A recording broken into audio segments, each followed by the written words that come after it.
Good to have you with us at this hour. I'm Daniel Choy here to provide you with the latest news updates. South Korea may have gotten an answer to its proposal for inter-Korean talks, now almost a month old. North Korea warned Seoul that it could face severe consequences if it keeps challenging Pyongyang on its approach to improving inter-Korean relations. If you're tilting your head a little bit in confusion, here's our Park Ji-won to help explain further. North Korea is sending more mixed messages. The National Defense Commission on Sunday warned the South Korean government not to distort or criticize Pyongyang for its approach towards improved inter-Korean relations. It added South Korea could face severe consequences if it continues to challenge North Korea's forward-looking approach, which it said is aimed at strengthening ethnic ties in inter-Korean relations. Pyongyang also criticized the South for allowing civic groups to send anti-Pyongyang leaflets across the border and going ahead with an annual joint military exercise with the U.S. this spring. Pyongyang also characterized Seoul's proposals for dialogue and reunions for war-separate families as rhetoric lacking in sincerity. However, up until Saturday, North Korea's state-run Rodong Sinmun newspaper has emphasized inter-Korean dialogue and negotiations. Earlier this week, the North has said, as this year marks the 70th anniversary of Korea's liberation from Japanese colonial rule, the two Koreas have a duty to use it as an opportunity to boost their relations. Regarding the North's hot and cold approach, experts say Pyongyang is hoping to press Seoul to change its North Korea policies. They add the confrontation will continue until the U.S.-South Korea joint military exercises set for March. Responding to the criticism on Sunday, South Korea's Unification Ministry called the North's latest threat highly regrettable and urged Pyongyang to accept Seoul's proposal for inter-Korean talks, now almost a month old.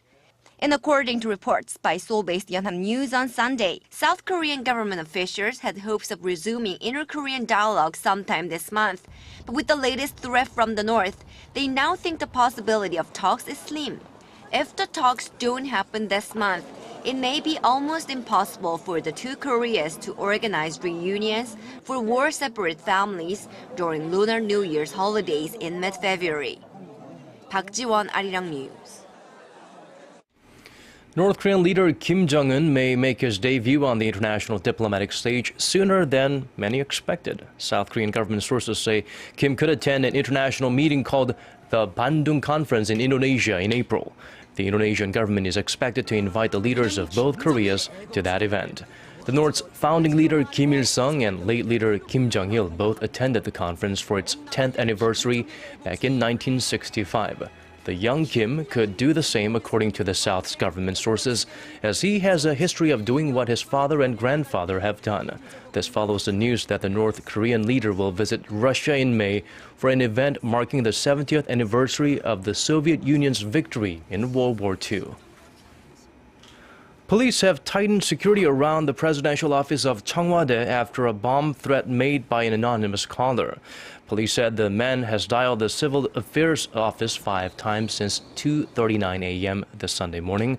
On one of the calls, he said, "I will bomb the office by noon if you don't show willingness," quote-unquote. It was unclear what he meant by willingness. No explosive devices have been found. The caller ID showed the country code for France, and police are tracing that number. Anti-terrorism officials say the man could be the same person who tweeted threats to bomb the private homes of President Park Geun-hye and her chief of staff Kim Ki-chun on January 17th. The Twitter account belongs to a South Korean man in his 20s who lives in France, and police in Seoul say they may ask to have him extradited.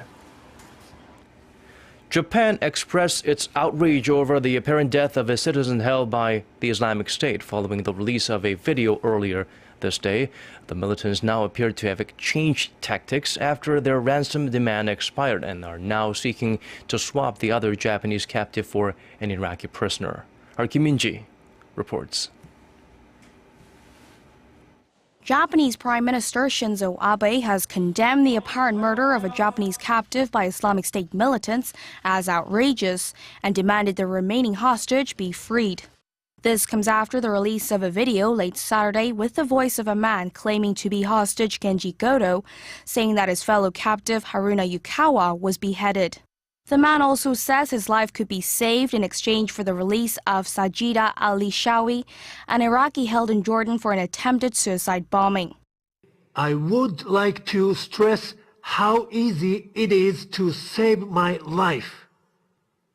You bring them their sister from the Jordanian regime, and I will be released immediately. Speaking to Japanese state broadcaster NHK on Sunday, Abe said it is likely the video is real, but reiterated that Japan would not give in to terrorism. He said the Japanese government is doing its best to have Goto released based on the assumption that he is still alive. Abe also said he had spoken to Jordan's King Abdullah about the situation, but did not comment on the Islamic State demand for the release of the Iraqi prisoner. The video follows another one released earlier this week, in which the extremist group demanded $200 million within 72 hours in exchange for the lives of the Japanese captives. Kim Min-ji, Arirang News.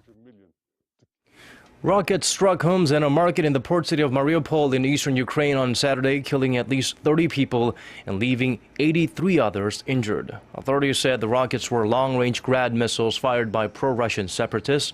Alexander Zakharchenko, a leader of the Russian-backed rebels, said the assault on Mariupol, a strongly pro-Ukrainian city, was to avenge the deaths in the war in Donetsk. The rebel forces, armed with new tanks and other heavy weapons believed to be supplied by Russia, captured the ruins of the Donetsk airport in recent days. Their leaders openly say they are now on the offensive, the latest indication that the war in eastern Ukraine has flared up again. A dispute over an old relic is straining cultural exchanges between Korea and Japan, with many events celebrating the 50th anniversary of their bilateral ties being cancelled.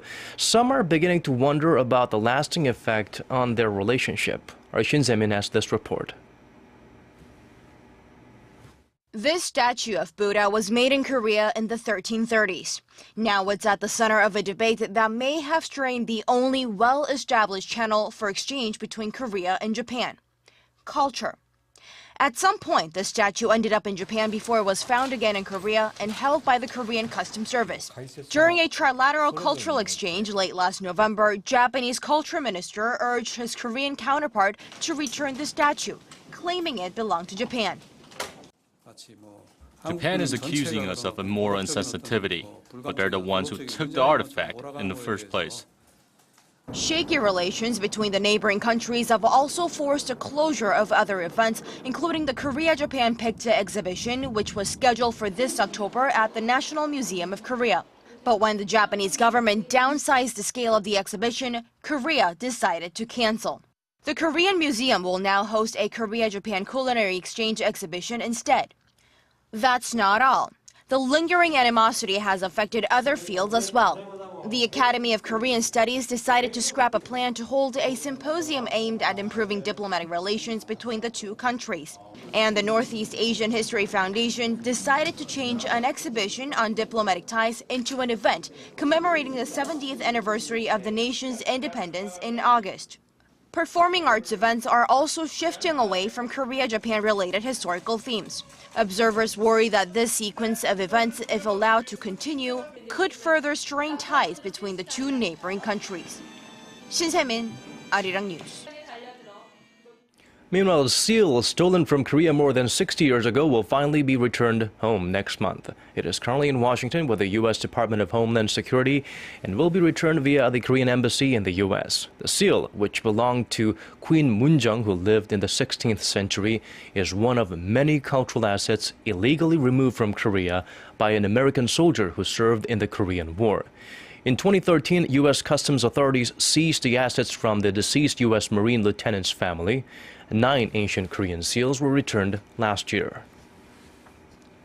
The Korean government is hoping to progress on a tax revision plan that would raise residential and automobile taxes. That's according to the Minister of Government Administration and Home Affairs, Chung Jong-sub, in an interview with Seoul-based Yonhap News Agency on Sunday. Chung said the tax reform plan is aimed at easing the burden on local governments facing financial difficulties. The proposed tax law revision is currently pending in Parliament after it was rejected by the opposition. Chung added the government is also seeking to impose a leisure tax on the gambling industry. We are still in the first month of 2015, but already Korea has witnessed some horrific incidents, including a hostage crisis and child abuse in daycare centers. Naturally, people are becoming more concerned about safety and security. One strong indicator of this growing fear is the sudden rise in sales of CCTV systems. The online shopping site Auction says CCTV sales spiked 70% between January 9th and 22nd from last year. Gmarket, another online shopping service, saw a 56% rise in CCTV sales in that same period.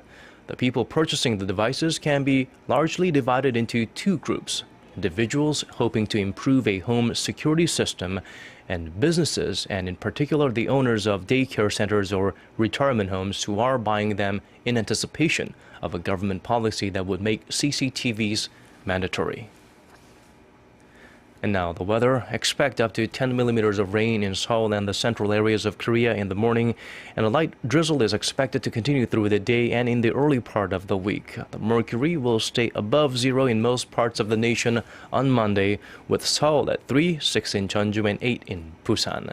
Now let's check out the weather conditions outside of Korea around the world.